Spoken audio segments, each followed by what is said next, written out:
নমস্কাৰ বন্ধু বান্ধৱীসকল, টিউশ্যন চামথিঙলৈ আপোনালোকক স্বাগতম। 2025 চনত সিংহ ৰাশিৰ জাতক জাতিকাসকলে কি প্ৰতিকাৰ কৰিলে শুভফল লাভ কৰিব, লগতে 2025 বৰ্ষটো সুকলমে পাৰ কৰিব পাৰিব। আৰু আমি দিয়া প্ৰতিকাৰসমূহ আপোনালোকে নিয়মিতভাৱে পালন কৰি যাওক আৰু শুভফল লাভ কৰক। গতিকে আমাৰ প্ৰতিকাৰবোৰনো কি আৰু কেনেকৈ কৰিম চাওঁ আহক। প্ৰতিকাৰসমূহ এনেকুৱা যে প্ৰতি বৃহস্পতিবাৰে মন্দিৰত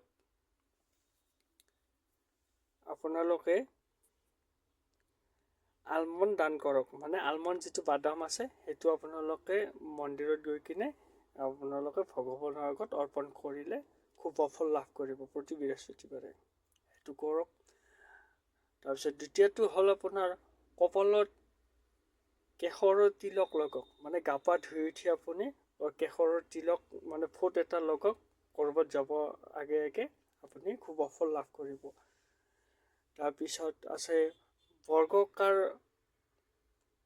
ৰূপৰ টুকুৰা এটা লগত ৰাখক। তেতিয়া আপোনালোকে শুভফল লাভ কৰিব। মানে বৰ্গকৃতি বনাই লওক এটা, এইটো বনাই লৈ কিনে লগত ৰাখক, তেতিয়া আপোনালোকে শুভফল লাভ কৰিব। লগতে আমাৰ চেনেলটোত যদি আপোনালোকে নতুন, তেতিয়াহ'লে আমাৰ চেনেলটো ছাবস্ক্ৰাইব কৰিবলৈ নাপাহৰিব।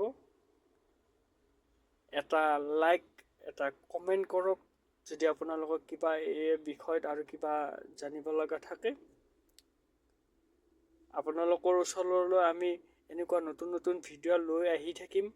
সেয়েহে আজিলৈ ধন্যবাদ জনাইছোঁ। নমস্কাৰ।